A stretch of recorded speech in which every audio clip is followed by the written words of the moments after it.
TVN 24 news নেটওয়ার্কের নিয়মিত আয়োজন টিভিএন অ্যানালিসিস অনুষ্ঠান থেকে আপনাদের সবাইকে স্বাগত জানাচ্ছি। আমি রানা আহমেদ।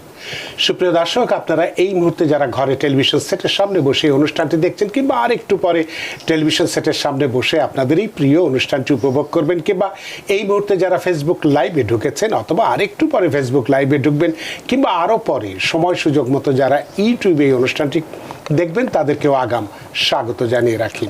সুপ্রিয় দর্শক, আজকে আমরা ট্যাক্স বা আর্থিক বিষয়ে কথা বলবো। বিগ বিউটিফুলের বেশ কিছু বিষয় নিয়ে আমরা কথা বলবো। যদিও বেশ গত কিছুদিন ধরেই আমরা বা অনেক দিন ধরেই আমরা বিগ বিউটিফুল নিয়ে কথা বলছি, কিন্তু কথা বলার তার শেষ নেই। অনেক সুবিধা, অনেক অসুবিধা, অনেক কিছুই এই বিলের মধ্যে রয়ে গেছে, যেটা একদিনে আলোচনা করে শেষ করা যায় না। সে কারণে আজকে আমরা বিগ বিউটিফুল থেকে যে নিম্ন বা মধ্যবিত্ত আয়ের যারা আছে, যারা ট্যাক্স পেয়ার আছে এবং সিনিয়র সিটিজেনরা কি কি সুবিধা পাবেন সেটা নিয়ে আমরা বিস্তারিত কথা বলবো। আমরা কথা বলবো এই বিলের যে ফেডারেল ট্যাক্স আপডেটটা কি আছে সেটা নিয়ে কথা বলবো, এবং সেই সাথে ট্রাম্প আমলে আমেরিকার ট্যাক্স ব্যবস্থায় কি কি পরিবর্তন এসছে, কেন এই পরিবর্তন এসেছে এবং এই পরিবর্তনগুলোর কি কি প্রভাব সাধারণ মানুষের উপর পড়েছে সেগুলো নিয়ে কথা বলবো। হাতে সময় থাকলে আরও অনেক কিছু বিষয় আমাদের আলোচনার জন্য আমরা রেখেছি, যদি হাতে সময় থাকে সেগুলো নিয়ে কথা বলবো। সুপ্রিয় দর্শক, আপনাদের এই ট্যাক্স বা আর্থিক বিষয়ে তো নানান প্রশ্ন থাকবেই, থাকাটাই স্বাভাবিক। সেই প্রশ্নগুলো করবার জন্য আমাদের টেলিভিশন স্ক্রিনে যে টেলিফোন নম্বরটি ভেসে উঠেছে, তারপরও আমি বলে দিচ্ছি 6463079828 এই নম্বরে ফোন করতে পারেন, কিংবা যাদের ফোন করতে একান্তই অসুবিধা হয় তারা আমাদের ফেসবুকেও প্রশ্ন রাখতে পারেন। আমরা সবগুলো প্রশ্নের উত্তর দেওয়ার চেষ্টা করব, এবং ইত্যকার এই সমস্ত বিষয়ে আলোচনা করবার জন্য আমাদের স্টুডিওতে উপস্থিত হয়েছেন বা স্টুডিওতে এসেছেন আমাদের সকলের প্রিয়জন, প্রিয় মানুষ, প্রিয় মুখ, প্রিয় accountant Shraboni Singh CPA, multi state tax expert, অর্থাৎ নিউ ইয়র্ক ফ্লোরিডার লাইসেন্সপ্রাপ্ত সিপিএ এবং কানেকটিকাটের একমাত্র Bangladeshi American license CPA. Shraboni Singh, আপনাকে স্বাগত। অসংখ্য ধন্যবাদ রানা ভাই। আপনাকেও অসংখ্য ধন্যবাদ। যদিও আপনি অনেক আগে অনেক অনুষ্ঠান করেছেন, কিন্তু বহুদিন পরে আপনাকে আবার পেয়েছি, এবং আশা করব যে এখন থেকে আপনাকে আমরা নিয়মিতই পাবো এবং নিয়মিতই আমাদের অনুষ্ঠানে অংশগ্রহণ করবেন এবং গুরুত্বপূর্ণ বিষয়গুলো নিয়ে আপনার আলোচনা আমাদেরকে ঋদ্ধ করবে, প্রাণিত করবে।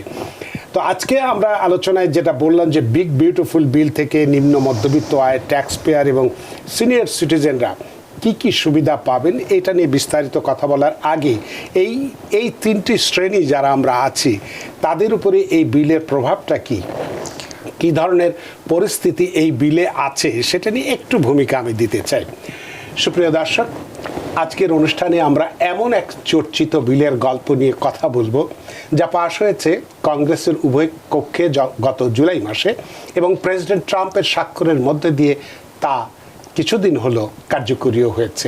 বিগ বিউটিফুল বিল। এই বিলের নামের মধ্যেই মনে হয় এটি না জানি কত সুন্দর, কত বড় আশার প্রতীক, কিন্তু সৌন্দর্যের আড়ালে লুকিয়ে আছে ভিন্ন বাস্তবতা। কারণ কারোর জন্য এই বিল সুখের আলো, আবার কারোর জন্য গভীর দুঃখের অন্ধকার। আমরা যদি খেয়াল করি তাহলে দেখব এই বিল ঘিরে আমেরিকা আজ বিভক্ত। এই বিলের সমর্থকেরা বলছেন এটি দেশের অর্থনীতিকে চাঙ্গা করবে, ট্যাক্স ব্যবস্থা সহজ করবে।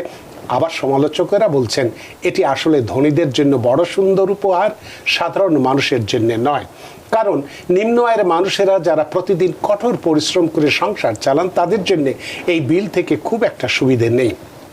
হয়তো ট্যাক্স ছাড়ের আশায় তারা স্বপ্ন দেখেছিলেন কিছুটা স্বস্তি আসবে, কিন্তু বাস্তবতা হলো তাদের জীবনে বড় কোনো পরিবর্তন আসছে না বা আসেনি। হ্যাঁ, ট্যাক্স কোডে বড় ধরনের পরিবর্তন এনে টিপস থেকে প্রাপ্ত আয় করা হয়েছে ট্যাক্স মুক্ত। ফলে রেস্টুরেন্ট, হোটেল, সেলুন কিংবা অন্য সেবা খাতে যারা প্রতিদিন ঘামে ভিজে কাজ করেন, তারা টিপসের উপর ভর করে সংসার চালান, তাদের মুখে একটু বাঁকা চাঁদের হাসি দেখা যেতে পারে। কিন্তু বাস্তবতা হলো এই দুর্মূল্যের বাজারে সাধারণ মানুষের হতাশা কিন্তু দিনের পর দিন বেড়েই চলেছে। আর মধ্যবিত্তরা পেয়েছেন সামান্য ট্যাক্স ছাড়, যা মাসের বাজার বা বাড়ি ভাড়ার তুলনায় খুবই নগণ্য। ভাবুন তো, একজন মধ্যবিত্ত বাবা মা যাদের 2 সন্তান স্কুলে যায়, এই ট্যাক্স ছাড় দিয়ে তারা হয়তো শুধু 1 মাসের বিদ্যুতের বিল মেটাতে পারবেন। তার চেয়ে বেশি কি কিছু? তার চেয়েও সবচেয়ে বড় আঘাত এসেছে আমাদের প্রবীণ নাগরিকদের জীবনে, যারা 65 বছরের নিচে বয়স এবং যারা সপ্তাহে কমপক্ষে 20 ঘন্টা বা মাসে কমপক্ষে 80 ঘন্টা কাজ করবেন না বা করেন না, তারা 2026 সালের শেষ নাগাদ মেডিকেড সুবিধা থেকে বঞ্চিত হবেন। দীর্ঘদিন ধরে চলমান স্বাস্থ্যসেবার এই সুবিধা কেটে দেওয়ায় তাদের জীবনে বিপুল সংকট আসতে পারে। বিশেষ করে গ্রামীণ আমেরিকায়, যেখানে অনেক হাসপাতাল এবং ক্লিনিক রয়েছে, সেগুলো হয়তো আর টিকে থাকতে পারবে না। এমন বাস্তবতা কেবল চিকিৎসা নয়, জীবন মৃত্যুর লড়াইকে আরও কঠিন করে তুলবে আমাদের প্রবীণ নাগরিকদের জন্যে। ভাবুন তো, একজন বৃদ্ধ কৃষক যিনি গ্রামীণ হাসপাতালে গিয়ে বিনা খরচের চিকিৎসা পেতেন, 2027-এ দাঁড়িয়ে তাকে হয়তো কয়েকশো ডলার দিতে হবে শুধু একটা সাধারণ চেক আপের জন্য। অন্যদিকে বেকারত্বের কষাঘাতে জর্জরিত হবেন ওইসব প্রতিষ্ঠানে কর্মরত হাজার হাজার মানুষ। অন্যদিকে ধনীদের জন্য এই বিল যেন আশীর্বাদ। বড় কর্পোরেট হাউস, শীর্ষ আয় শ্রেণীর মানুষদের জন্য রাখা হয়েছে বিশাল অঙ্কের ট্যাক্স ছাড়, বিভিন্ন সুবিধা। ধনীরা, কর্পোরেট জায়ান্টরা হাসবে বিজয়ের হাসি। তাই কেউ কেউ বলছেন এটি আসলে ধনীদের জন্য বিগ বিউটিফুল আর সাধারণ মানুষের জন্য বিগ বার্ডেন। আর এটাই আজকের আমেরিকার ছবি, আনন্দ বেদনার মিশ্র প্রতিচ্ছবি। সুপ্রিয় দর্শক, তাই প্রশ্ন হলো, এই বিগ বিউটিফুল বিল আসলে কার জন্য সুন্দর? ধনীদের জন্য এটি কি তাদের স্বপ্ন পূরণ, নাকি সাধারণ মানুষের জন্য এক নতুন দুঃস্বপ্ন? আজকের আলোচনায় আমরা খুঁজে বের করব এই বিলের বাস্তব প্রভাব, অর্থনীতির হিসেব আর মানুষের অন্তরের কষ্টের প্রতিচ্ছবি। তো দর্শক, চলুন ফিরে যাই আজকের মূল আলোচনায়। শ্রাবণী সিং, আপনাকে আমি এই বিল সম্পর্কে কিছুটা ভূমিকা দিয়েছি, আপনি শুনেছেন। তো প্রথমেই আপনার কাছে, যেহেতু আজকে আমাদের মূল আলোচনায় আছে যে বিউটিফুল বিলের সামারি, যে সামারিতে সামান্য কিছু বলার চেষ্টা করেছি আমি, সেই সামারিতে যদি আমরা দেখি যে দর্শকদের জন্যে আমরা যদি আপনি বলেন যে এই বিগ বিউটিফুল বিলে নিম্ন আয়ের যারা রয়েছে, আমরা মধ্যবিত্ত আয়ের যারা আমরা আছি এবং সিনিয়র সিটিজেন যারা আছে, তাদের জন্য কি কি সুবিধা আছে। প্রথমে আপনাকে আমি নিম্ন আয়ের যারা আছে, একেবারে কম আয়ের মানুষ যারা আছে, তাদের সম্পর্কে কয়েকটি আমি প্রশ্ন রেখে দিই একবারে, যাতে আপনি নিরবচ্ছিন্নভাবে আপনার প্রশ্নগুলো উত্তর দিতে পারেন। যে নিম্ন আয়ের পরিবার বা একক ব্যক্তি যারা বর্তমানে মেডিকেড বা স্ন্যাপে আছেন, তাদের উপর এই আইনের কর ছাড় কি বাস্তব অর্থে সুফল বয়ে আনবে, নাকি স্বাস্থ্য সেবা সাপোর্ট কাটছাটের কারণে নেট ক্ষতি হতে পারে? 2, নিম্ন আয়ের টিপ ভিত্তিক, যেটা আমিও বলেছি, ওয়ার্কার যারা আছেন, এই আইন থেকে কি বিশেষ সুবিধা পাচ্ছেন এবং সেই সুবিধা তাদের হাতে কিভাবে পৌঁছতে পারে? এবং নিম্ন আয়ের নাগরিকদের রোজগারের প্রতিকূলতায় এই আইন কোনো রকম বাস্তব জোরালো সহায়তা দেবে কি? এই প্রশ্নগুলো আপনার কাছে রেখে দিতে চাই একবারেই। আপনি যদি এই বিলের এই নিম্ন আয়ের মানুষের সুবিধা অসুবিধা এবং এই প্রশ্নগুলোর যদি জবাব দেন, তাহলে যারা আমরা এই নিম্ন আয়ের মানুষ আছে, কিছুটা হলেও যদি এখান থেকে আপনার আলোচনার মধ্যে দিয়ে সুবিধার একটু গন্ধ পাই, একটু আঁচ পাই, সেখান থেকে আমাদের সুবিধাটা যাতে একটু বের করে নিতে পারি। সিপিএ শ্রাবণী সিং। অসংখ্য ধন্যবাদ রানা ভাই, এবং TBN 24 এর দর্শকদেরকেও অসংখ্য ধন্যবাদ। আমি আজকে আসলেই অনেকদিন পরে এসেছি, কিন্তু better late than never. So আপনার কথাগুলো খুব শুনছিলাম, আমার আসলে একটু ইন্ট্রো দেওয়ার ইচ্ছে ছিল, বাট আমি সবসময় হোপফুল কথা বলি। আপনারা হয়তো অনেকেই জানেন, আমাকে যারা কমিউনিটিতে চেনেন, আমি অনেক ছোটবেলায় আমেরিকাতে এসেছি। তখন কিছুই জানতাম না, কিছুই চিনতাম না, কিন্তু today I am A CPA licensed in 3 states and America is a capitalist society. Rana ভাই, এখানে কাজ আমরা করব এবং একটা পর্যায় পর্যন্ত আমরা আসলে ট্যাক্স পে করি। So as a tax payer we have a lot of rights, এবং একটা সময়ের পরে গিয়ে আমরা কিন্তু সেই সুবিধাগুলো ভোগ করি, যেটার মধ্যে আছে social security, Medicaid, Medicare for our senior citizens. তো ওয়ান বিগ বিউটিফুল বিল নিয়ে অনেক আপনার কথা চলছে। আসলে ট্রাম্প যখন প্রথমেই পাওয়ারে এসেছিলেন 2016-এ, আপনারা জানেন যে tax Tax Cut and Jobs Act. That was a biggest transformation in our tax system, যেখানে আপনার পার্সোনাল এক্সাম্পশনগুলো উঠে গিয়েছিল, স্ট্যান্ডার্ড ডিডাকশনকে বাড়িয়ে দেওয়া হয়েছিল, কিন্তু সেগুলো ছিল টেম্পোরারি প্রভিশনস। সো সেই টেম্পোরারি প্রভিশনগুলো এক্সপায়ার হবার কথা ছিল 2025-এর শেষে।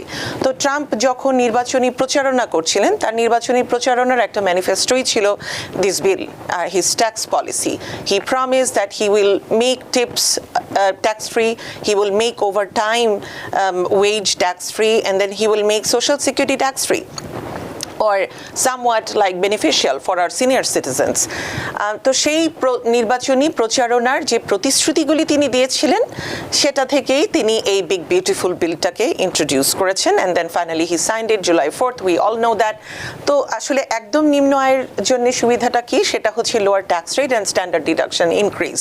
তো স্ট্যান্ডার্ড ডিডাকশনটা সবসময় ইনফ্লেশন অ্যাডজাস্টমেন্ট করা হয়, অর্থাৎ একজন ট্যাক্স পেয়ার যখন একটা certain amount of money income করেন, সে যখন ট্যাক্স দিতে যায় আমেরিকার ট্যাক্স সিস্টেমে, প্রথমেই তাকে একটি ডিডাকশন দিয়ে দেওয়া হয় তার বেসিক নেসেসিটিসের জন্য, যে খাওয়া, খাদ্য, বস্ত্র, বাসস্থান, এই জিনিসগুলোর জন্য কিন্তু আপনার প্রথমেই আপনার ট্যাক্স ডিডাকশন দিয়ে দেওয়া হয়, স্ট্যান্ডার্ড ডিডাকশন যেটাকে আমরা বলি। সিঙ্গলদের জন্য একটা অ্যামাউন্ট, তারপর আপনার ম্যারিডদের জন্য একটা অ্যামাউন্ট, হেড অফ হাউসহোল্ডদের জন্য একটা অ্যামাউন্ট, এটা প্রতি বছর ইনফ্লেশন অ্যাডজাস্টেড হয়। তো এখন যেটা হয়েছে, এখন ইন দিস বিগ বিউটিফুল বিল, এখন সেই স্ট্যান্ডার্ড ডিডাকশনটাকে পার্মানেন্টলি ইনক্রিজ করা হয়েছে, যেটা টিসিজে এর আন্ডারে টেম্পোরারি ছিল। আচ্ছা, তারপর গেল হচ্ছে লোয়ার ট্যাক্স রেট, তারপর গেল হচ্ছে আপনার ওভারটাইম, যেটা আমরা দেখেছি যে ওভারটাইমে যারা কাজ করেন টাইম অ্যান্ড হাফ, তার একটা নির্দিষ্ট অংশ আপনার কিন্তু ট্যাক্স ফ্রি করে দেওয়া হচ্ছে, অর্থাৎ এক্সক্লুড করতে হবে। এগুলো সব কিছুই কিন্তু আপনাকে রিপোর্ট করতে হবে first in your tax return, and তারপর গিয়ে আপনি সেই স্কেজুল এতে অথবা যে ফর্মগুলো এখন আপডেটেড হচ্ছে সেগুলোতে আমরা যারা আছি বা নিজেরাও যদি ট্যাক্স রিটার্ন প্রিপেয়ার করেন, তখন সেগুলোতে গিয়ে কিন্তু আপনাকে এক্সক্লুশনটা নিতে হবে। তো এটা গেল হচ্ছে নিম্নবিত্ত বা তাদের জন্য প্রথমেই একটি ইনিশিয়াল একটি সুবিধা। মধ্যবিত্তদের জন্য আগেই বললাম, হাজব্যান্ড ওয়াইফ তারা যদি দুজনে টিপ ইনকাম করেন অথবা ওভারটাইম ইনকাম করেন বা স্ট্যান্ডার্ড ডিডাকশন যদি দেখেন, এবং যদি আপনি আইটেমাইজ যারা করে আইটেমাইজ ডিডাকশনের দিকে যদি দেখেন, তাহলে সব কিছু মিলিয়ে, এবং আরও আছে যদি মনে করেন যে হাজব্যান্ড আপনার চাকরি করছে, ওয়াইফ চাকরি করছে, এবং হাজব্যান্ড একটা ছোটোখাটো গিগ ওয়ার্ক বা ব্যবসাও করছে, তখন সেই ক্ষেত্রেও, যেটা আমি পরে আবার আলাপ করব, সেই ক্ষেত্রেও কিছু আপনার ছাড় দেওয়া হচ্ছে।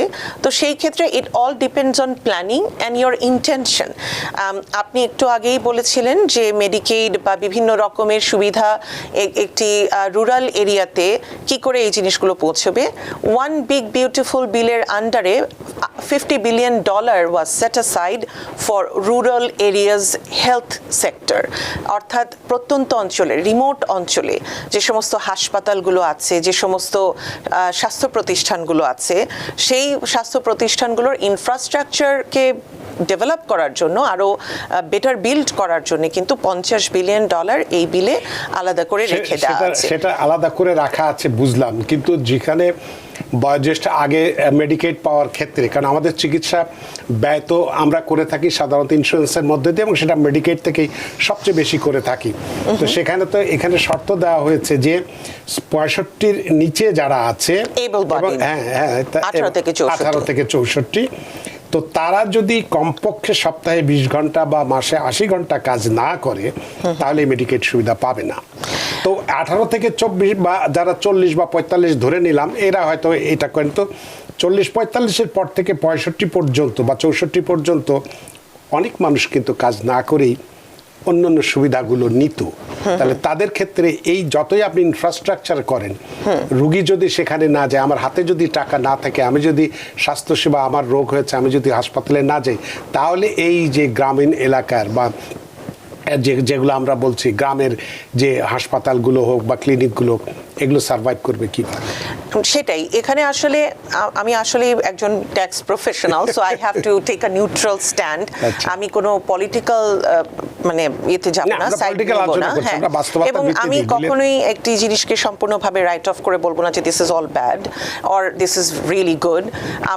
আসলে সুদূর প্রসারী কি ইম্প্যাক্টটা হবে সেটা কিন্তু আমরা আরো পরে গিয়ে জানতে পারবো। এখন আমরা জাস্ট অ্যানালাইজ অ্যানালিসিস করছি, কিন্তু আপনি যে বললেন এটা আসলে বুঝতে হবে once again we live in the United States, so mindset, এখানকার মাইন্ডসেট হচ্ছে যে কাজ, চাকরি, capitalist society, the more you earn the more you make, and then এই ট্যাক্স সিস্টেমটা প্রোগ্রেসিভ ট্যাক্স সিস্টেম করা হলেও বিভিন্ন সময় আমরা যে আর্গিউগুলো করি যে ব্যবসায়ের ক্ষেত্রে কেন বেশি ছাড় দেওয়া হবে এবং ইন্ডিভিজুয়ালদের ক্ষেত্রে কেন সেই ছাড়গুলো আমরা পাচ্ছি না, I believe this big beautiful bill is a little bit balanced. কিন্তু হ্যাঁ, মেডিকেড বা অন্যান্য যে সমস্ত কথাগুলো বলছেন, 18 থেকে 64 বছরের মধ্যে যারা এবলড বডি তারা যদি কাজ করে অনলি 20 আওয়ার্স রিকোয়ারমেন্টস, হ্যাঁ, সেটা হচ্ছে পার উইকে। So this is a mindset, this is a cultural shifting. কারণ দেখেন, আমরা আসলে আমি একসময় দেখেছি যে কোভিডের সময় ডেসপারেটলি অনেক মানুষের কিন্তু সোশ্যাল সার্ভিসেসের প্রয়োজন, আবার অনেককে দেখেছি যে সোশ্যাল সিস্টেমটাকে আসলে অ্যাবিউজ করছে। তো ওই মানসিকতা থেকে আমাদেরকেও একটু বের হয়ে আসতে হবে, কারণ আমরা যদি চিন্তা করি যে শুধু free, there is no free lunch in this world, তো আমরা কিন্তু ওই ফ্রি না করে যদি অর্জন করার, আর্ন করার মানসিকতা নিয়ে একটু এগোই, তখন আমাদের ক্যাপাবিলিটি বাড়বে। তো সো ওভারঅল একটা সামাজিক যে আপনার উন্নয়ন, ওভারঅল একটা ক্যাপিটালিস্ট সোসাইটির মধ্যে যে বার্ডেনগুলো পড়ে, যখন আপনি এটাকে কমপ্লিটলি একটি সোশ্যালিস্ট অথবা একটি কমিউনিস্ট যে বিষয়গুলো আমরা দেখেছি, তখন সেখানেও কিন্তু একটা অনেক বড় রকমের ইকোনমিক ইম্প্যাক্ট পড়ে। So this is a capitalist country, the expectation is that people will work and people will want to work and people will stop abusing the resources, যে কারণেই এই বিলগুলোকে কিন্তু আপনার উত্থাপন করা হয়েছে। কিন্তু সেটার মধ্যেও ফর অ্যান্ড এগেইনস্টে অনেকেই আছেন এবং তারা আপনার বিষয়গুলোকে বিভিন্নভাবে ব্যাখ্যা করছেন। আমাদের প্রফেশনাল হিসেবে আমাদের দায়িত্ব হলো যে পজিটিভ জিনিসগুলো যেগুলো আছে সেগুলোকে এক্সট্রাক্ট করে বের করে নিয়ে এসে how we can help our community. সেই জায়গায় তাহলে আপনাকে যদি করি যে রবীন্দ্রনাথের ভাষায় যদি আমরা বলি যে মিষ্টান্ন মতিরে জনা, হাড়ির ভেতরে কি আছে ওটা আমার জেনে লাভ নেই, ওটা হাতে হাতে পেয়ে খেতে পারলে আমি বুঝতে পারি এটা মিষ্টি খাচ্ছি, সেটা হচ্ছে। তাহলে সেক্ষেত্রে এই বিগ বিউটিফুল বিলে আমরা যারা গরিব মানুষ আছি, মধ্যবিত্ত আছি, তারা কি কি সুবিধা পাচ্ছে একটু যদি আপনি একজন ট্যাক্স প্রফেশনাল হিসেবে এবং একজন সিপিএ হিসেবে যদি ব্যাখ্যা করেন, তাহলে আমরা কিছুটা এই সামনে আর কয়েকদিন পরে আমাদের ট্যাক্স ফাইল করতে হবে, তাহলে সেক্ষেত্রে আমরা কি সুবিধা পেতে পারছি। কারণ আমরা জানি যে বছর শেষে যে একটি বড় ধরনের অ্যামাউন্ট আমরা আশা করি আমাদের ট্যাক্স ফাইলের মধ্যে দিয়ে, সেক্ষেত্রে আমরা কি ধরনের সুবিধা পেতে পারি, এগুলো যদি একটু ব্যাখ্যা করেন, বলে দেন। অবশ্যই রানা ভাই, তো আমার মনে হয় যে অনেকেই অনেকভাবে বলেছেন, আমি আবারও জাস্ট সামারি রিক্যাপ করছি। তো টিপ ইনকাম ডিডাকশন, এটা তো আপনারা জানেন যে আপ টু $25,000 ডিডাকশন, এটা কিন্তু আসলে পার ট্যাক্স রিটার্ন $25,000 হচ্ছে, অর্থাৎ হাজব্যান্ড ওয়াইফ দুজনেও যদি আপনার করেন, এক একজনের জন্য কিন্তু 25,000 করে না, একটি ট্যাক্স রিটার্নে আপ টু $25,000 টিপ ইনকামকে ডিডাকশন নেওয়া যাবে, এবং সেটাও আবার ফেজ আউট। তাহলে দেখুন, যারা কিন্তু $75,000 উপর, $150,000 উপরে সিঙ্গেল যারা আর্ন করছেন, বা 300,000 উপরে যারা ম্যারিড ফাইলিং জয়েন্ট যারা করছেন, তারা কিন্তু এই ডিডাকশনটা ফেজ আউটের মধ্যে চলে আসে। তাহলে এটা কিন্তু আসলে বড় লোকদের জন্য নয়, এটা কিন্তু আসলে একটি ইনকামের নিচেই যারা আর্ন, গরিব বলবো না, একটি ইনকামের নিচেই যারা আছে তাদের জন্যই কিন্তু এই টিপ ইনকাম ডিডাকশনটা আছে। কোনো শর্ত আছে, হিসাব কিতাব আছে নাকি পুরো যেটা আমি পাচ্ছি পুরোটারই উপরেই আমি দেখালে সেই পাবো, নাকি এক্ষেত্রে কোনো থ্রেশহোল্ড আছে? আর থ্রেশহোল্ড ওই যে বললাম 150,000 300,000 টিপ, লাইক যে আপনার ইনকামটা কিন্তু ফেজ আউট করতে থাকবে, এবং তার মধ্যেও একটি হিসাব নিকাশ আছে, $25,000 করে কোয়ালিফাইং টিপস হতে হবে। সেক্ষেত্রেও কিছু এখনো অ্যানালাইসিস চলছে যে এই টিপসগুলো কোয়ালিফাইড টিপস বলতে আমরা কি বোঝাতে চাচ্ছি, এটা কি শুধু রেস্টুরেন্টের টিপস কিনা, কিন্তু যেগুলো আমরা উবারে বা ডোর ড্যাশে যে টিপসগুলো দিই সেগুলোর ব্যাখ্যা কি হবে। So we are still waiting for that answer. তো এইটুকু আমার কাছে আছে তথ্য। আর ওভারটাইমের ক্ষেত্রেও একটি ডিডাকশন আছে, সেটা হলো যে 12,500 করে per person, and married filing joint হলে $25,000 ওভারটাইম ডিডাকশন নিতে পারেন। আর যেটা অ্যাডিশনাল সিনিয়র ডিডাকশন আছে সেটাও আসলে ধরা যেতে পারে যে মধ্যবিত্ত এবং যারা ইনকাম আছে একদম যারা একেবারেই যারা নিম্ন আয়ের তাদের কিন্তু সোশ্যাল সিকিউরিটিটা এমনিতেই আপনার চলে আসে সেই স্ট্যান্ডার্ড ডিডাকশনের মাধ্যমে। কিন্তু যারা অনেক সময় ইন্টারেস্ট পাচ্ছেন, ডিভিডেন্ড পাচ্ছেন, বিভিন্ন খাতে যারা আপনার রেন্টাল ইনকাম আসছে এবং কাজও করছেন, 65 বছরের উপরে যে সমস্ত সিনিয়ররা আছেন তাদের জন্য তো আগেই একটি স্ট্যান্ডার্ড ডিডাকশন এবং অতিরিক্ত একটি অ্যাডিশনাল ডিডাকশন ছিল, তারপরেও এখন $6,000 করে আরও অতিরিক্ত আপনার ডিডাকশন দেওয়া হচ্ছে। এটা একটা আমার মনে হয় যে যারা একটু মিডল ইনকাম আর্ন করছেন তাদের ক্ষেত্রে কিন্তু এই ডিডাকশনটাও একটা কাজ করবে। কার লোন ইন্টারেস্ট ডিডাকশন, এটাই আমি বলতে চাচ্ছিলাম। গাড়ির যে লোনটা যেটার একটা ইন্টারেস্ট এসে কিন্তু আমাদের জন্য একটা বড় বার্ডেন ক্রিয়েট করে অনেক সময়। তো আমরা আসলে কার লোন ইন্টারেস্ট ডিডাকশনটা আগেও পেতাম, কিন্তু সেটা শুধু ব্যবসায়িক ক্ষেত্রে যে গাড়িগুলো আমরা ব্যবহার করি সেই গাড়িগুলোর ক্ষেত্রে কিন্তু আমরা ইন্টারেস্টটাকে ডিডাকশন করতাম। কিন্তু এখন ব্যক্তিগত ব্যবহারের জন্য কিন্তু আমরা যে গাড়িগুলো ব্যবহার করছি সেই গাড়ির ইন্টারেস্ট কিন্তু আমরা ডিডাকশন করতে পারবো, কিন্তু সেটা ডোমেস্টিক মেড হতে হবে। আমার মনে হয় ফাইনাল অ্যাসেম্বলিটা আমেরিকায় হতে হবে, এরকম একটা ব্যাপার আছে। আর একটা আমার কাছে যেটা ভালো লেগেছে সেটা হলো ট্রাম্প অ্যাকাউন্ট। সো এই ট্রাম্প অ্যাকাউন্টটা এটা আসলে একটি individual retirement account. It's not a student savings or it's not a 529 plan, it is actually individual retirement account. তো সেটা কেমন, সেখানে 2025 থেকে 2028-এর মধ্যে যে বাচ্চাগুলো বর্ন হচ্ছে তাদের জন্য কিন্তু $1,000 ফেডারেল সাবসিডি, ফেডারেল গভর্নমেন্ট থেকে $1,000 দেওয়া হবে। আর আমরা যারা আমাদের বাচ্চা যারা 2025-এর আগে 18 বছরের নিচে যদি তাদের বয়স হয় তখন আমরা নিজেরাই গিয়ে সেটা ওপেন করতে পারবো। আপ টু $5,000 পার ইয়ার আমরা কন্ট্রিবিউট করতে পারবো। সেই কন্ট্রিবিউশনটা কিন্তু ট্যাক্স ফ্রি না। কত বছর পর্যন্ত সেই কন্ট্রিবিউশনটা করা যাবে? আমরা 18 বছর বয়স পর্যন্ত কন্ট্রিবিউশন করব। যাদের বাচ্চা 2025-এর আগে জন্ম হয়েছে তাদের ক্ষেত্রেও তাই। 18 এর নিচে যদি হয় 18 পর্যন্ত আমরা কন্ট্রিবিউশন করব। 18তে গিয়ে কিন্তু সেটা অটোমেটিক আপনার রোল ওভার করবে একটি ট্রেডিশনাল আইআরএতে, ইন্ডিভিজুয়াল রিটায়ারমেন্ট অ্যাকাউন্টে। এখন বিষয়টা হচ্ছে যে আমরা যে কন্ট্রিবিউশনটা করব $5,000 সেটা কিন্তু ট্যাক্স ডিডাক্টেবল না। অর্থাৎ ট্রেডিশনাল আইআরএতে আমরা যখন কন্ট্রিবিউট করি তখন কিন্তু সেটা প্রি ট্যাক্স ডিডাকশন হয়, প্রি ট্যাক্স কন্ট্রিবিউশন হয়। কিন্তু এই ক্ষেত্রে কিন্তু ট্যাক্স দেওয়ার পরে আমার টেক হোম মানি যেটা আসলো সেখান থেকে কিন্তু আমি কন্ট্রিবিউট করবো আপ টু 5,000। তবে এই ক্ষেত্রে প্যারেন্টস, এমপ্লয়ার, আত্মীয় স্বজন সবাই মিলেই কিন্তু আমরা $5,000 সেই অ্যাকাউন্টে রাখতে পারি। কিন্তু এমপ্লয়াররা যদি রাখেন আপ টু $2,500, সাধারণত দেখা যায় এমপ্লয়াররা যখন কোনো এমপ্লয়কে কোনো বেনিফিট দেন সেটা কিন্তু আমাদের ট্যাক্সেবল ইনকামে যোগ হয়ে যায়, যেগুলোকে আমরা ফ্রিঞ্জ বেনিফিটস বলি। কিন্তু এই ক্ষেত্রে কিন্তু সেটা হবে না। তার মানে আপনি $2,500 এমপ্লয়ারের কাছ থেকে যে পাচ্ছেন সেটা টোটালি ট্যাক্স ফ্রি এবং it goes to your child's savings account, individual retirement account, and it grows tax deferred. Tax free আর ট্যাক্স ডিফার্ডের মধ্যে ডিফারেন্স আছে। ট্যাক্স ফ্রি হচ্ছে এটা আর কখনোই কোনো ট্যাক্স দিতে হবে না। ট্যাক্স ডিফার্ড হচ্ছে যখন আপনি উইথড্র করবেন তখন আপনার ট্যাক্স দিতে হবে। কিন্তু এটা আপনি S&P 500 ইন্ডেক্সের যে কোনো মিউচুয়াল ফান্ডে যে কোনো জায়গাতে আপনি এটা খাটাতে পারবেন এই ইনভেস্টমেন্টটা। এবং সেটা যখন একটা পর্যায়ে গিয়ে 18-র পরেও যখন ট্রেডিশনাল আইআরএ হয়ে যাবে তখন কিন্তু সেই বাচ্চারা যারা কাজ করবে তারা কিন্তু প্রি ট্যাক্স ডিডাকশন করে আবার ওই অ্যাকাউন্টে টাকা রাখতে পারবে। So it will eventually it will become like a big fund, $1 million and over by the time the child reaches like probably 30-31. So this is a big benefit for the kids. কারণ এটা হচ্ছে বললাম mindset, এটা হচ্ছে আপনাকে উদ্বুদ্ধ করা। এখন আপনি করবেন কি করবেন না সেটা কিন্তু আপনার উপর ডিপেন্ড করে। সরি। সো আরেকটা আমি দেখেছি অনেকে এই যে অর্থটা আমি জমালাম এটা আমি তুলতে পারবো কবে বা কিভাবে আমি এটা ব্যয় করতে পারবো? ব্যয়ের কোনো নির্দিষ্ট সীমারেখা আছে কিনা যে এই খাতে ব্যয় করা যাবে, এই খাতে করা যাবে না, এই ধরনের কোনো শর্ত আছে কি?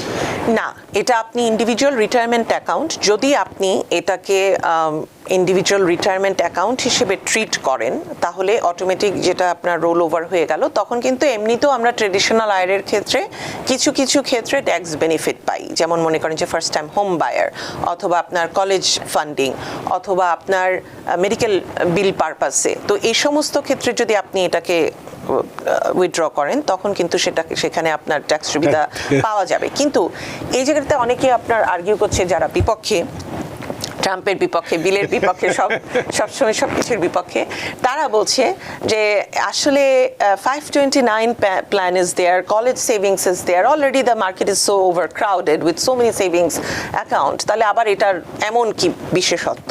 সেটা হচ্ছে আপনি যখন 529 বা কলেজ সেভিংসে যদি আপনি একটা করেন তাহলে কিন্তু ওই টাকাটা আপনার কলেজ পারপাসেই করতে হবে, অ্যান্ড কলেজ পারপাসে না করে যদি অন্য কোনো পারপাসে করেন তখন কিন্তু সেখানে ট্যাক্স এবং পেনাল্টি দিতে হবে।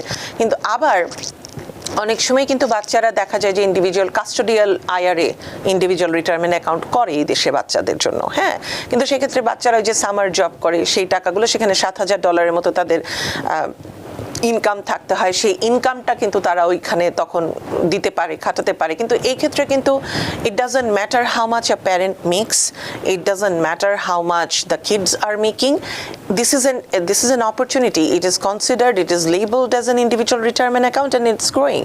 So I think this is a good one for middle income family যাদের এটা একটা আমরা অনেক সময় ব্যাংকেও দেখেছি যে চেকিং অ্যাকাউন্ট করলে একটা ফোর্স সেভিংস অ্যাকাউন্ট করতে বলা হয়, $25 অটো ট্রান্সফার করতে বলা হয়। So these are some practices that they can do to start planning for a better future. R increased standard deduction, increased child tax credit, এগুলো child tax credit তো ছিল 2000 থেকে 2200 হয়েছে, সেগুলোতে গিয়ে একটা আফটার ট্যাক্স ইম্প্যাক্ট আমাদের উপর পড়বে। তো এই জিনিসগুলো আপাতত আছে। এখানে চাইল্ড ট্যাক্স ক্রেডিট আগে 2000 ছিল, এই বিলের ফলে 2200 হচ্ছে, তার মানে বাচ্চা প্রতি $200 আমরা বেশি পাচ্ছি। কারো যদি 5টা বাচ্চা থাকে সে $1000 পাচ্ছে। আজকে আসতে আসতে একজন একটা প্রশ্ন করেছিল যে চাইল্ড ট্যাক্স ক্রেডিট উনি বাংলাদেশ থেকে ওনার বাচ্চা আসার পরে চাইল্ড ট্যাক্স ক্রেডিট উনি ক্লেম করেছিলেন, কিন্তু সেই চাইল্ড ট্যাক্স ক্রেডিটটা ওনাকে ডিসঅ্যালাউ করেছে আইআরএস থেকে।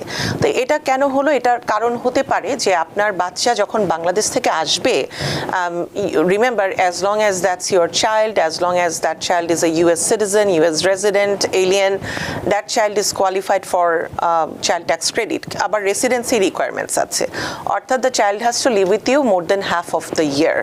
আর তারপরে আপনার ফাইন্যান্সিয়াল সাপোর্ট, যে child cannot support himself or herself 50% of their they cannot be self supporting pretty much, কিন্তু এটা আমাদের দেশে হয় না। আমার মনে হয় যে সোশ্যাল সিকিউরিটি কার্ডটা যখন নিতে হয় এটা কিন্তু সেই ডেডলাইনের আগে, আমরা যখন ট্যাক্স ফাইল করি সেই ট্যাক্স ফাইল করার ডেডলাইনের আগে কিন্তু you have to have working social security number. So সেটা যদি আপনার না থাকে বা এটা যদি পরে অ্যাপ্রুভ হয় তখন কিন্তু গিয়ে চাইল্ড ট্যাক্স ক্রেডিটটা ডিসঅ্যালাউড হয়ে যাচ্ছে। অথবা যদি আপনি নভেম্বর মাসে এসছে বা কোনো একটা কিছুর জন্য বা ডকুমেন্টস দিতে হয়ে গেল দেরি, তো সেই ক্ষেত্রে হয়তো দেখা যাচ্ছে যে বাচ্চার জন্য চাইল্ড ট্যাক্স ক্রেডিটটা ডিসঅ্যালাউড হচ্ছে। ওইসব ক্ষেত্রে আপনারা রিচ আউট করতে পারেন আইআরএস এর কাছে বা কোনো বিশেষজ্ঞের সাথে পরামর্শ করে। রাইট। আর কি কি সুবিধা আছে? আরো আছে, আরো অনেক সুবিধা আছে। ক্ষুদ্র ব্যবসায়ী এবং উদ্যোক্তাদের জন্য অনেকগুলো সুবিধা আছে। তো আপনারা এই ক্ষুদ্র ব্যবসায়ীদের জন্য কিন্তু একটা বড় সুবিধা হচ্ছে কোয়ালিফাইড বিজনেস ইনকাম ডিডাকশন। তো এই কোয়ালিফাইড বিজনেস ইনকাম ডিডাকশন আগেও ছিল, হ্যাঁ, এটা আপনার এক্সপায়ার হয়ে যাচ্ছিল, এখন এটাকে আবার ফিরিয়ে আনা হয়েছে। অর্থাৎ যারা কিনা sole proprietor, S corporation, LLC, এই কোম্পানিগুলোকে আমরা বলি পাস থ্রু এন্টিটি, অর্থাৎ এরা নিজেরা কোনো ট্যাক্স পে করে না। এখান থেকে যে ইনকামটা আসে সেই ইনকামটা আমাদের ট্যাক্স রিটার্নে 1040 ফর্মে আমরা দেখাই। তো এই পাস থ্রু এন্টিটির up to 20% income, as long as it's qualified business income, we can deduct in our tax return 1040, মানে এক্সক্লুড করতে পারি। অর্থাৎ এটাতে কিন্তু আপনার সেলফ এমপ্লয়মেন্ট ট্যাক্সটা কিন্তু বাদ যাবে না। অর্থাৎ আপনি যদি সেলফ এমপ্লয়েড হন তাহলে সেটার উপরে কিন্তু আপনাকে সেলফ এমপ্লয়েড ট্যাক্স দিতে হবে। কিন্তু সেই পাস থ্রু এন্টিটি থেকে যখন কিন্তু আপনার চলে আসলো ইনকামটা and it is hitting your individual tax return, সেটা কিন্তু 20% এক্সক্লুড হয়ে গেল।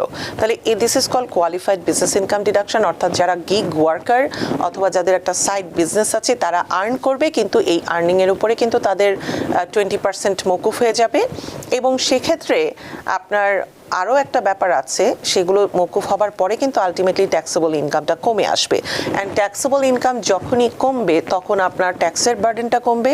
আবার ট্যাক্স ক্রেডিট পাওয়ার ক্ষেত্রে কিভাবে আপনি জানেন যে ট্যাক্সেবল ইনকামটা কিন্তু একদম যখন রিডিউস হয়ে আসে, ট্যাক্স ক্রেডিট কিন্তু ট্যাক্সকে অফসেট করে, আর ট্যাক্সেবল যে ডিডাকশনটা সেটা কিন্তু ট্যাক্সের হারটাকে কমিয়ে দেয়। তো একদম আপনার যখন অল্প অ্যামাউন্টের 10 টাকা ট্যাক্স দিতে হলো, ট্যাক্সেবল ইনকাম কমে আসলো, তখন যদি আপনার এই সমস্ত চাইল্ড ট্যাক্স ক্রেডিট বা অন্যান্য যে সমস্ত এডুকেশন ক্রেডিট ইত্যাদি যদি আপনি ইউটিলাইজ করেন, যেগুলো রিফান্ডেবল পার্ট হয়, তখন আপনি একটা বিগার অ্যামাউন্ট পান। আর ইনকাম যত বেড়ে যাবে ততই কিন্তু এই ক্রেডিটগুলো থেকে থাকলেও কিন্তু ফেজ আউট হয়ে যায়, অথবা থাকলেও আপনার এখান থেকে তেমন কোনো বিশেষ সুবিধা আসে না। আচ্ছা, আরেকটা জিনিস হচ্ছে, ছোট ব্যবসায়ী যারা আছে, যারা মধ্যম ইনকামের মধ্যেই পড়ে, তাদের জন্য কিন্তু আপনার 100% বোনাস ডেপ্রিসিয়েশন। এই 100% বোনাস ডেপ্রিসিয়েশনটার আগে আমরা একটু বুঝে নিই যে ডেপ্রিসিয়েশনটা কি। সো ডেপ্রিসিয়েশনটা হচ্ছে আপনি যখন কোনো বিজনেসে একটা গাড়ি অথবা একটা বিল্ডিং অথবা কোনো মেশিনারি বা ইকুইপমেন্ট যখন ব্যবহার করেন, যে জিনিসগুলো আপনার টাইমের সাথে সাথে ভ্যালু লুজ করে, তো ওই জিনিসগুলোকে কিন্তু আমরা যখন বিজনেসের খাতে ব্যবহার করি, তখন প্রতি বছর আমরা একটা স্ট্রেট লাইন মেথড ইউজ করে অথবা অ্যাক্সেলারেটেড একটা মেথড ইউজ করে আমরা একটা অ্যামাউন্ট কিন্তু ডেপ্রিসিয়েশন হিসেবে দেখাই। সো সেই ডেপ্রিসিয়েশন অ্যামাউন্টটা ডেপ্রিসিয়েশন এক্সপেন্স হিসেবে আমরা আমাদের বিজনেস যারা ট্যাক্স পেয়ার আছে তাদেরকে তখন আমরা বিজনেস ইনকামটাকে কমিয়ে নিয়ে আসি।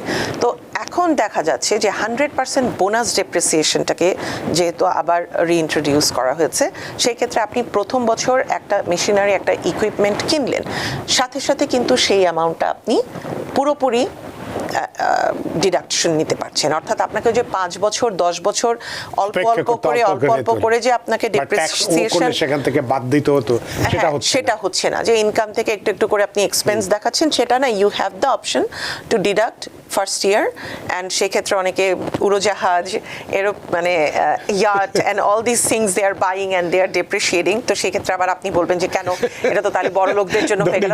না, ধনীদের কেন? আপনি দেখেন যে একজন নারী উদ্যোক্তা, কথার কথা, তিনি যদি এখন একটি প্রতিষ্ঠান ওপেন করেন এবং সেখানে তিনি তার যে ফিক্সচার, তার যে বিভিন্ন ধরনের ফার্নিচার দিয়ে তিনি তার প্রতিষ্ঠানটিকে সাজালেন, তো সেই ক্ষেত্রে কিন্তু প্রথম বছর তিনি সেই জিনিসগুলোকেও বোনাস ডেপ্রিসিয়েশনের আন্ডারে ডিডাকশন নিতে পারছেন। তো সেটা তো আপনার মধ্যবিত্তদেরকেও সাহায্য করলো।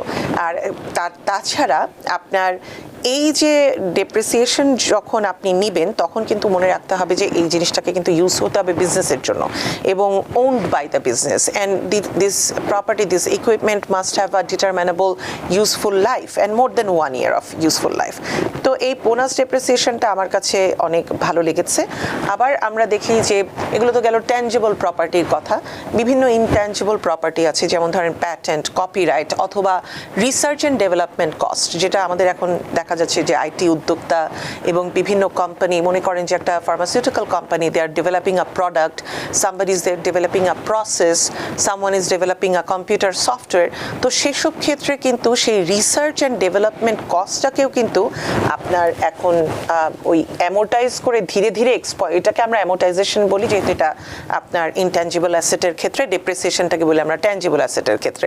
তো এই অ্যামোটাইজ করে ধীরে ধীরে নেওয়ার বিষয়টা এখন চলে গেছে, মানে আছে still. You have the option within 60 months you can amortize, অথবা you can take a deduction upfront. তাহলে আপনার সেটাও কিন্তু একটা অনেক বড় বেনিফিট হতে পারে যারা আউট অফ দ্য বক্স চিন্তা করছেন, যারা এখন আইটি সেক্টরে আসছেন, যারা বিভিন্ন ধরনের ব্যবসায়িক অনেক আমাদের আইটি উদ্যোক্তারা আছেন, অনেকেই আছেন নারী উদ্যোক্তা। আমি মনে করি যে এই ক্রেডিটগুলো তাদেরকে বিভিন্নভাবে হেল্প করতে পারে।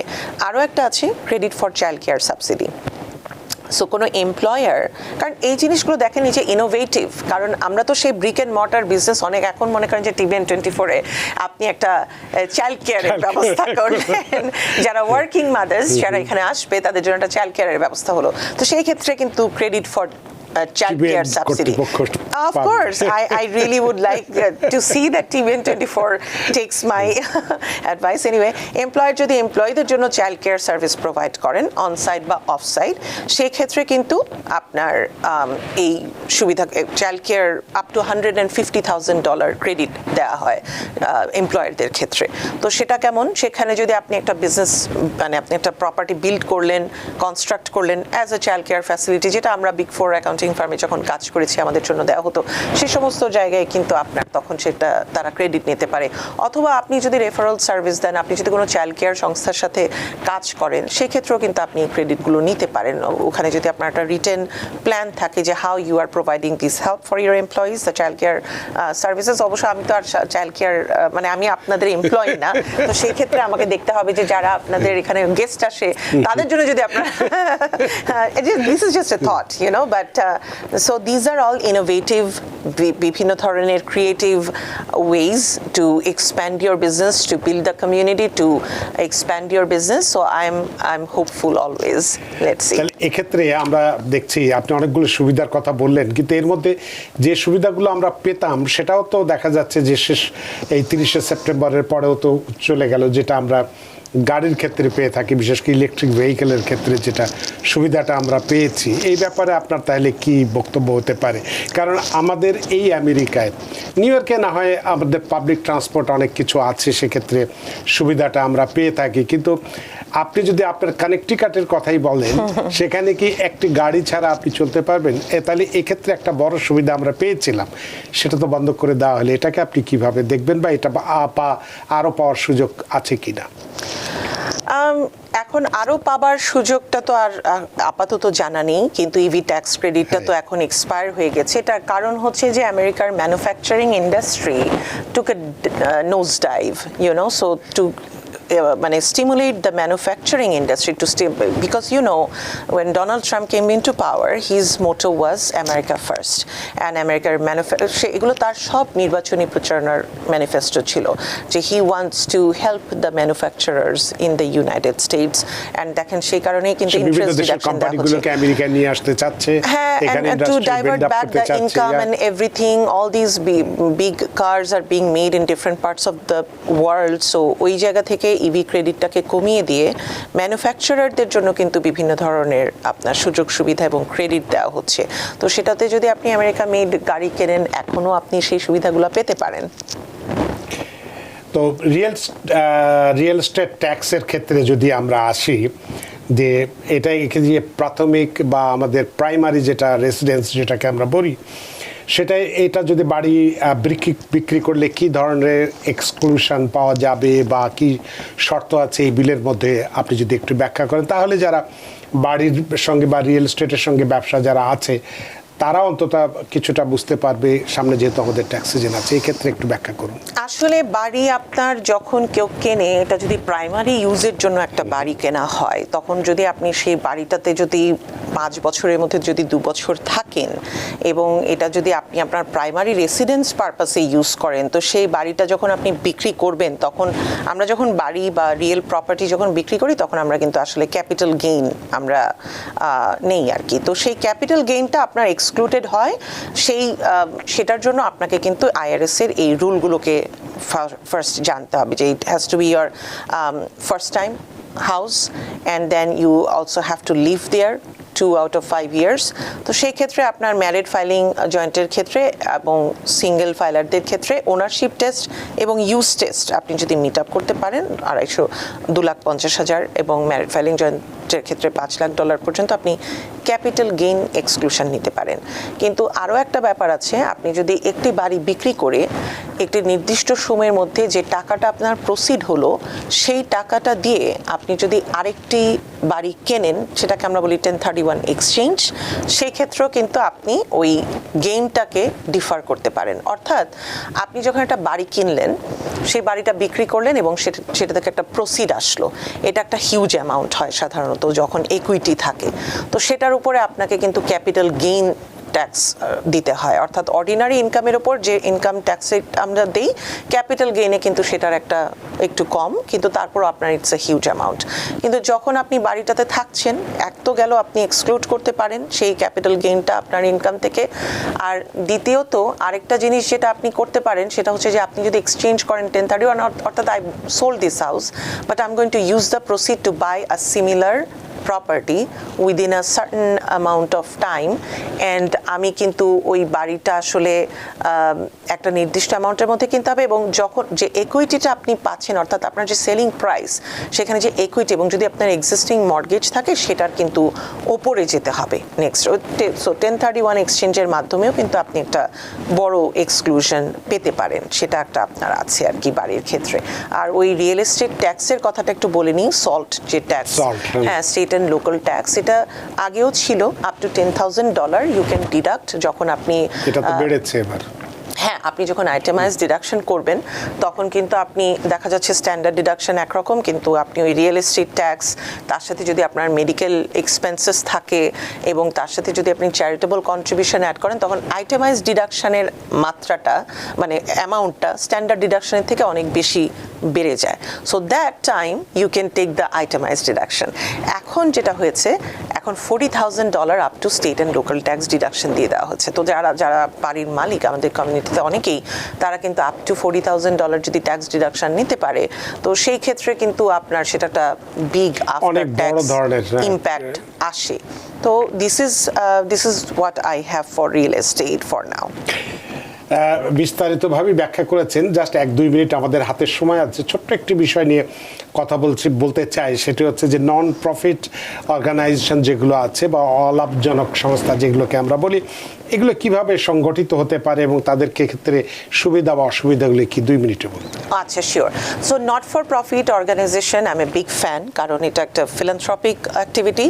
আর আমাদের কমিউনিটিতে আপনি দেখবেন যে অনেক অ্যাসোসিয়েশন আছে। আপনি একটু আগেই বলেছেন যে মেডিকেড বাতিল হয়ে যাচ্ছে বা বিভিন্ন ধরনের, দেখেন গভর্নমেন্টের পক্ষ থেকে সবসময় বিভিন্ন ধরনের রুলস অ্যান্ড রেগুলেশনস আসবে। আমরা যারা প্রফেশনাল আমরা কাজ করি বা ফর প্রফিট বেসিসে আমরা আমাদের মানে কম্পেনসেশন বেসিসে আমরা এই অ্যাডভাইসগুলো সাধারণত দিই, কিন্তু সেই ক্ষেত্রে আপনাদেরকে অসংখ্য ধন্যবাদ যে আপনারা আমাদেরকে সুযোগ করে দিচ্ছেন কমিউনিটির সাথে যুক্ত হবার জন্য এবং এই ইনফরমেশনগুলো দেবার জন্য।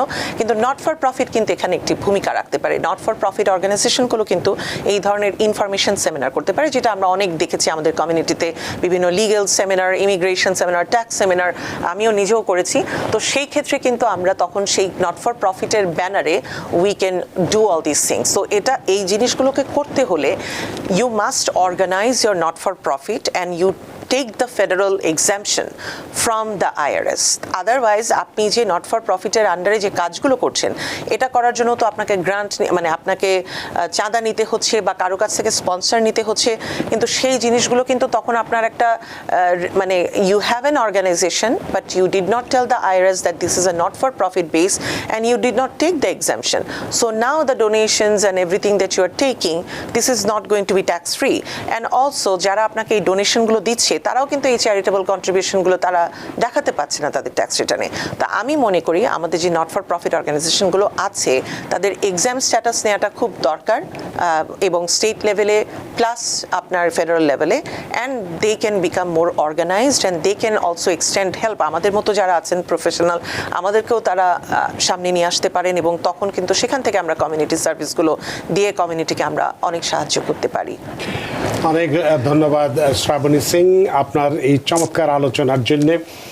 আমাদের হাতে সময় নেই, সময়ের দড়িতে আমরা বাঁধা, সময়ের সীমানা টপকানো কঠিন, তাই অনুষ্ঠান শেষ করতে হচ্ছে। আপনিও অনেক দূর থেকে, বিশেষ করে কানেকটিকাট থেকে আপনি আমাদের স্টুডিওতে উপস্থিত হয়েছেন এবং এই বিগ বিউটিফুল বিলের অনেক কিছু টানা হেঁচড়া আমরা যেটা করেছিলাম সেখান থেকে খুব সুন্দর করে জোড়া লাগিয়ে ব্যাখ্যা করেছেন। সত্যি আমরা ঋদ্ধ, আমরা প্রাণিত। আপনাকেও অসংখ্য ধন্যবাদ রানা ভাই, এবং টিবিএন এর সব দর্শকদেরকে অসংখ্য ধন্যবাদ। টিবিএন এর পাশে থাকতে চাই, আর আবারও হয়তো দেখা হবে। নিশ্চয়ই, আবারও আপনাকে ধন্যবাদ শ্রাবণী সিং। সুপ্রিয় দর্শক, আজকে আমাদের এই মূল আলোচনায় আমরা বিগ বিউটিফুল বিলের বিভিন্ন দিক, বিশেষ করে আমরা যারা নিম্ন আয়ের মানুষ আছি, মধ্যবিত্ত আছি, কিংবা যারা সিনিয়র সিটিজেন আছি এবং ধনিক শ্রেণী আছি, সকলের ক্ষেত্রে কি কি ধরনের সুবিধা আছে, কারণ আর মাত্র কয়েকদিন পরেই আমাদেরকে ট্যাক্স রিটার্ন জমা দিতে হবে, সেখান থেকে আজকের আলোচনার মধ্য দিয়ে আমরা কি ধরনের সুবিধা পেতে পারি বা সেখান থেকে আলোচনার মধ্য দিয়ে হয়তো বের করে আনতে পেরেছি, যে যখন আমরা ট্যাক্স রিটার্ন করব সেখানে নিশ্চয়ই এই জিনিসগুলো আমরা খেয়াল রাখবো এবং আমাদের পাওনাটা বুঝে নেবার চেষ্টা করব। আশা করি আজকের অনুষ্ঠান আপনাদের যথেষ্ট ভালো লেগেছে। সুপ্রিয় দর্শক, যে যেখানেই থাকুন ভালো থাকুন, সুস্থ থাকুন, নিরাপদে থাকুন। থাকুন টিবিএন 24 নিউজ নেটওয়ার্কের সাথেই। শুভরাত্রি। টিবিএন 24 টেলিভিশন দেখতে আজই কল করুন 7187776556। লগ ইন করুন www.totalcablebd.com। নিউ ইয়র্ক থেকে সম্প্রচারিত টিবিএন 24 টেলিভিশন বিশ্বজুড়ে বাঙালির কণ্ঠস্বর।